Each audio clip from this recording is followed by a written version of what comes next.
Rohman Hidayat menjelaskan, Yoris pindah pengacara dari Ahmad Taufan, kasus pembunuhan di Subang. Namun sebelum kita bahas, mohon subscribe channel ini dulu, biar kamu gak ketinggalan info-info menarik dari kami. Kalau sudah subscribe, mari kita lanjut. Rohman Hidayat menjelaskan, soal Yoris pindah pengacara dari Ahmad Taufan, dalam lanjutan upaya mengungkap pembunuhan ibu dan anak di Jalan Cagak, Subang. Ada kejutan saat upaya pengungkapan kasus pembunuhan Tuti Suhartini dan Amalia Mustika Ratu menjelang tutup tahun 2021, di mana Yoris selaku anak dan kakak korban, pindah pengacara ke Rohman Hidayat. Rohman Hidayat pada Senin, tanggal 27 Desember tahun 2021, membenarkan sebelumnya ada pembicaraan dengan Kepala Desa Jalan Cagak Indra Zainal Alim, bahwa Yoris ingin bertemu sekaligus soal pencabutan kuasa dari pengacara Ahmad Taufan sejak tanggal 24 Desember tahun 2021. Lalu, kata Rohman Hidayat, kemudian Yoris memberikan kuasa kepada pihaknya. Pihaknya sudah berdiskusi dengan Kepala Desa Jalan Cagak bahwa pihak keluarga tidak ingin saling mencurigai. Pak Yosep justru senang, bahwa dirinya senang anaknya bergabung. Saya sebagai kuasa hukum, menyambut baik niat Yoris dan Pak Kepala Desa, tujuannya untuk menghindari kecurigaan, ujar Rohman Hidayat.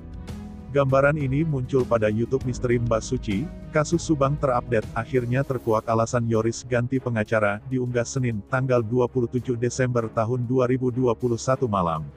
Menurut Rohman Hidayat, dengan sudah bergabungnya Yosep dan Yoris, diharapkan secara perlahan tapi pasti kasus pembunuhan ini akan terungkap.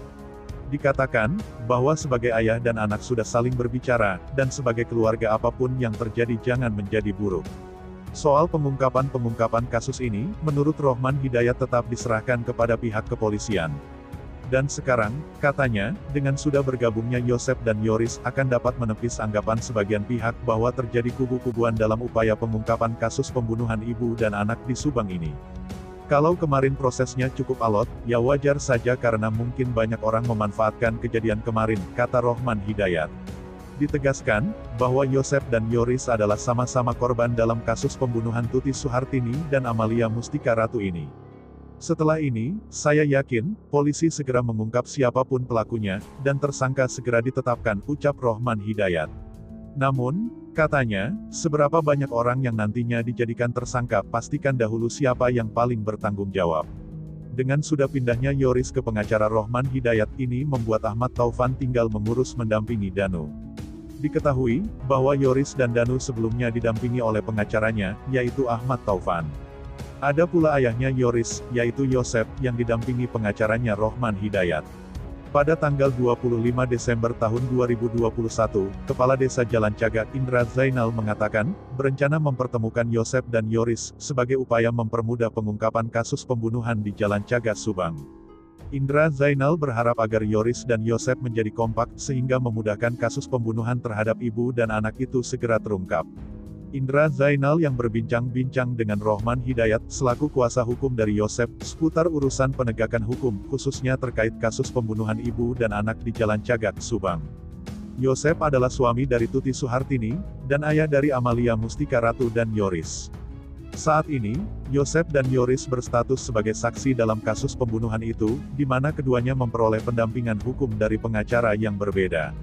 Indra Zainal, yang sebenarnya masih merupakan saudara dari keluarga Yosep, berharap ada kekompakan di antara keluarga untuk membantu polisi mengungkap kasus pembunuhan ini. Rohman Hidayat berharap Yosep jangan menyembunyikan sesuatu, karena kejujuran menjadi faktor penting dalam sebuah pembelaan. Rohman Hidayat juga mengatakan, seandainya Yoris juga sekaligus ditangani oleh saya, tidak akan ada konflik yang bisa digoreng oleh para peramal di sana, ujarnya. Adapun harapannya, kata Rohman Hidayat, adalah Yosep dan Yoris saling bertemu sehingga semuanya clear. Tuti Suhartini, istri tua Yosep, dan Amalia Mustika Ratu, anak Yosep, ditemukan tewas dalam bagasi mobil Toyota Alphard yang berada di garasi rumah itu, pada tanggal 18 Agustus tahun 2021. Nah, bagaimana menurut kalian? Cantumkan pendapat kalian di kolom komentar.